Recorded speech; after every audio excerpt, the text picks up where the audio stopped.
The morning sun was just rising over the wide Arizona desert, painting the sky with colors of gold and soft orange. The air was cool, but the promise of heat already shimmered across the land. Clayton Reeves, known to most as Clay, rode his brown horse, Dusty, along a dry trail that wound between low hills and red rocks. Clay was a quiet man, a cowboy who had worked across ranches from Texas to New Mexico. He wasn't one to talk much about himself, but his eyes showed he had seen both the beauty and the hard side of life. He had a calm way with animals, a soft voice that could steady a frightened horse. That morning he was headed toward the next town, hoping to find work mending fences or driving cattle. As he rode, Clay hummed a low tune. The sound of his horse's hooves on the dusty ground mixed with the cry of faraway hawks. Everything seemed peaceful. Then suddenly a sharp sound broke the calm. It was a scream, high, short, and full of fear. Clay pulled on Dusty's reins and stopped, listening. The wind carried another cry, faint but clear. It was the voice of a child. Clay's heart jumped. He turned in the direction of the sound and urged Dusty forward, galloping toward a rocky slope that led down into a canyon. The land dropped sharply there, and from the edge he could see the wide valley below. His eyes searched the rocks, the bushes, the open ground. Then he saw her. A small figure stood near the edge of a cliff, maybe 50 feet below. She looked to be no more than 8 years old. Her dark hair whipped around her face in the wind.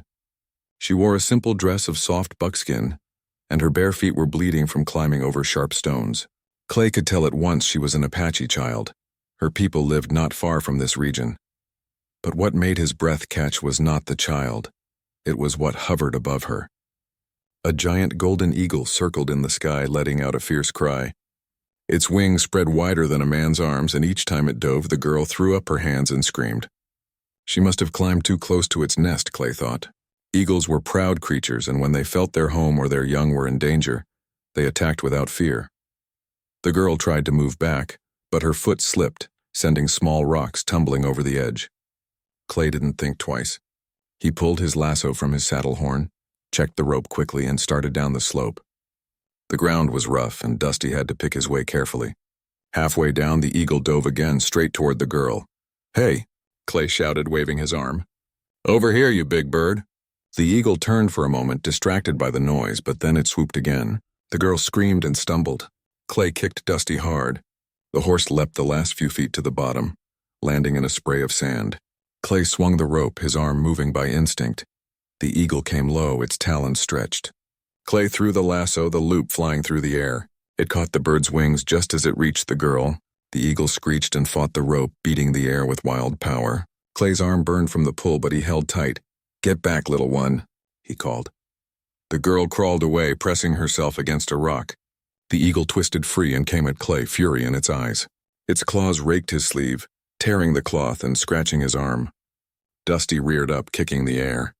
Clay ducked, grabbed a handful of sand and threw it toward the bird's face. The eagle blinked, confused, and Clay swung the rope again, this time catching its body. He pulled hard, dragging the bird down into the dust. For a moment they struggled, the bird flapping, Clay wrestling with the rope. But at last it freed itself and rose again, wings beating the air. It circled once, let out one last sharp cry, and then flew off toward the high cliffs, disappearing into the blue sky. Clay stood there, breathing hard. His arm was bleeding, but not badly. The girl was staring at him, eyes wide with shock. He smiled gently, not wanting to scare her more. "It's all right now," he said softly. "You're safe." The girl didn't answer. She looked at the torn sleeve, then at the direction where the eagle had gone. After a moment she whispered something in Apache. Words Clay didn't understand, but her tone sounded like thanks. He knelt down slowly, keeping his voice calm. "You hurt anywhere?" She shook her head, though her knees were scraped and her hands were trembling. Clay took his canteen and held it out. She hesitated, then took it and drank carefully. "Let's get you home," he said. He lifted her up and set her gently on Dusty's saddle. The girl held onto the horn, silent but alert. Clay led the horse, walking beside her as they made their way back toward the open plain. He wasn't sure where her people were camped, but he guessed they were close by. As they walked, the girl began to relax. She pointed toward the north, to a small trail that wound between two rocks. Clay followed her directions. Within half an hour, smoke rose in the distance, a thin line from what looked like a campfire. When they came closer, Several figures appeared, stepping out from behind the rocks. Apache men, tall and proud, bows in hand, arrows ready. Clay stopped at once, raising his hands to show he meant no harm. "I found your girl," he called. "She was in trouble with an eagle." The men spoke quickly in their language. One of them, older and wearing a necklace of carved bone, came forward.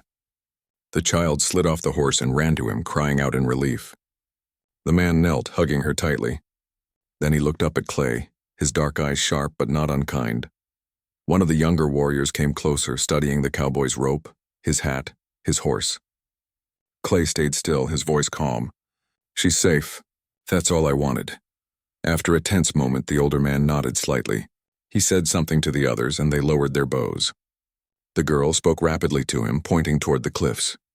The man looked at Clay again, then spoke a few slow words in English. "You save her," he said.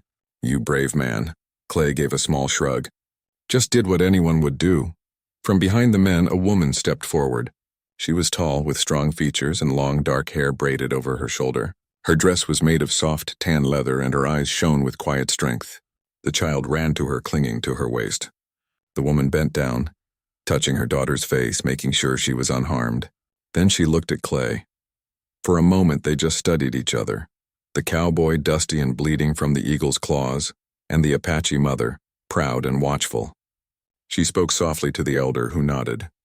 Then she stepped closer and said in halting English, "You helped my child. I thank you." Clay touched the brim of his hat. "No need for thanks, ma'am. I'm just glad she's all right." The woman's eyes flicked to his arm. "You hurt?" "It's not bad," he said with a faint smile.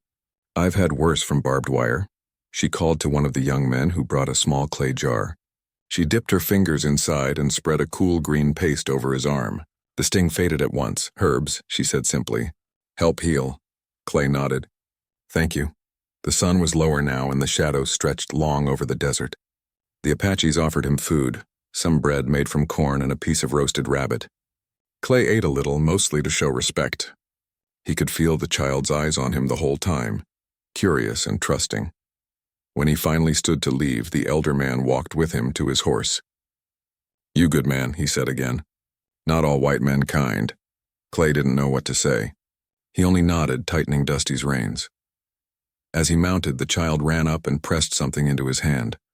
A small carved wooden feather, smooth from being held many times. "For you," she said shyly. Clay looked at the gift, then at her smiling face. "Thank you, little one," he said softly. "Keep safe, all right?" She nodded.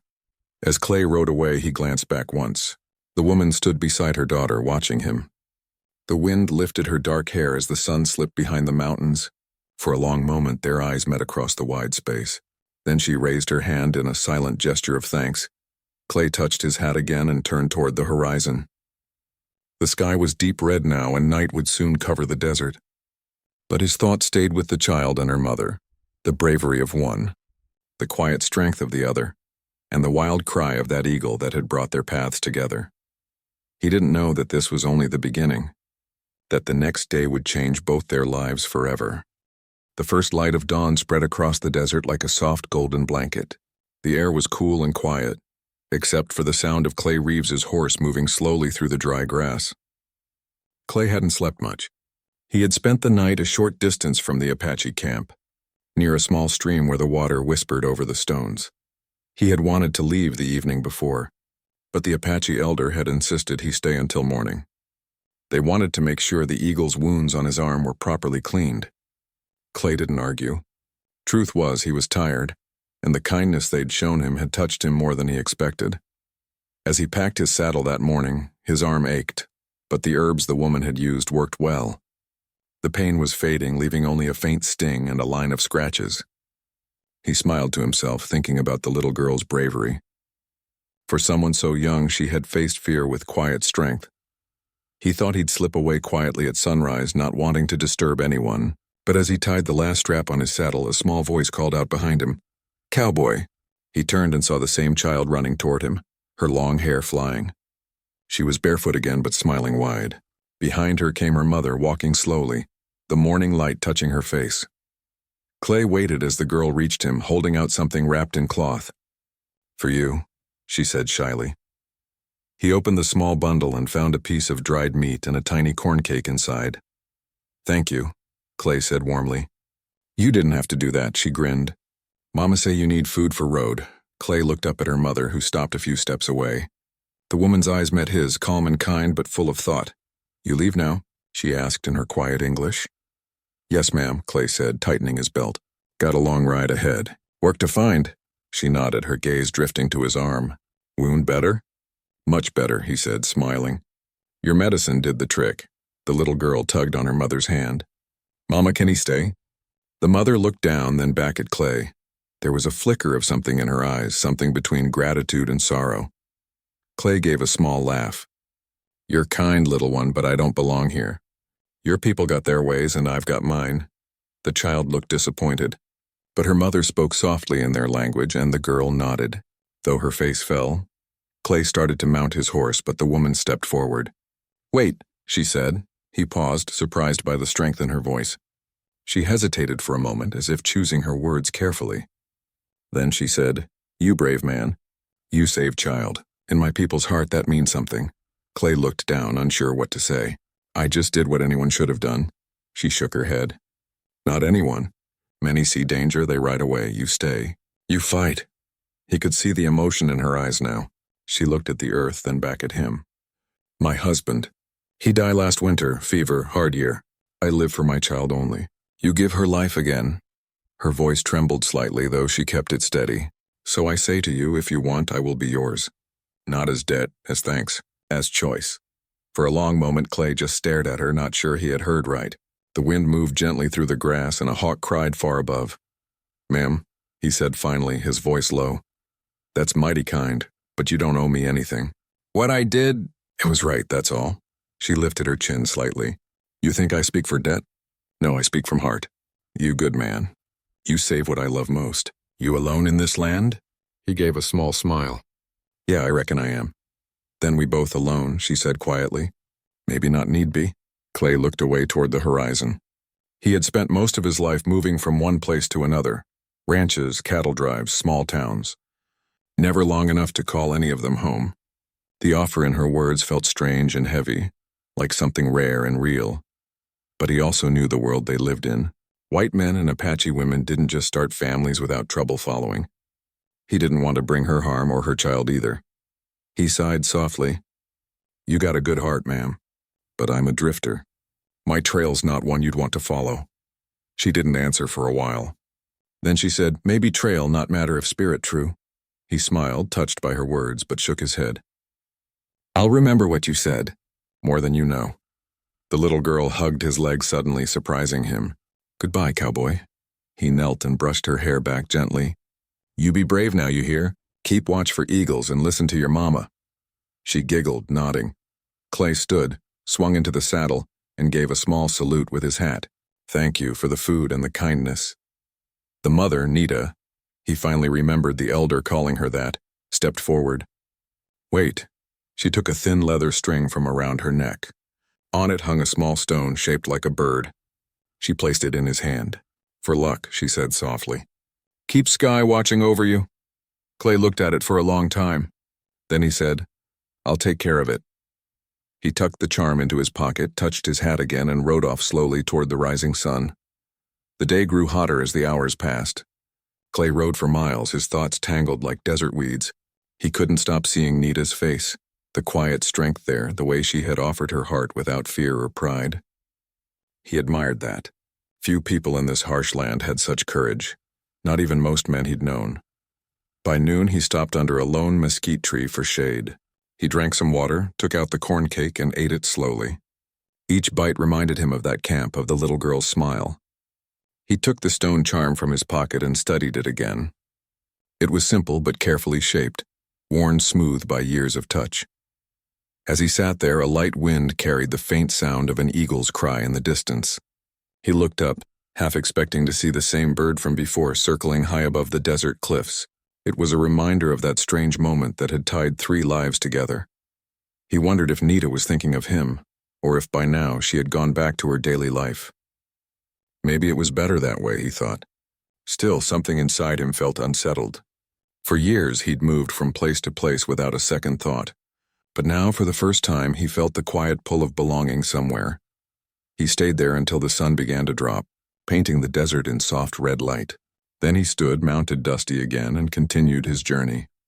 But this time he didn't ride hard. He took it slow, letting the horse walk as if he didn't really want the day to end. When night came, Clay stopped near another stream. He made a small fire and lay back against his saddle, watching the stars blink one by one. The desert sky stretched endlessly above him, and for a moment he imagined Nita and her daughter looking up at the same stars. He took out the bird-shaped stone and held it in his palm. "Guess I'll keep watch too," he said quietly to the night. A faint smile touched his lips as the fire crackled low. He knew the world would keep turning, the road would keep calling, and he would keep moving. But deep inside he also knew something had changed. He had crossed paths with a brave child and her mother, and that brief moment had left a mark deeper than any scar. It reminded him that kindness, courage, and gratitude were still alive in a land that too often forgot them. And though he rode away alone, part of his heart stayed behind, on that mesa where an eagle's shadow had once fallen, and where a simple act of bravery had brought together 3 souls under the wide, untamed sky.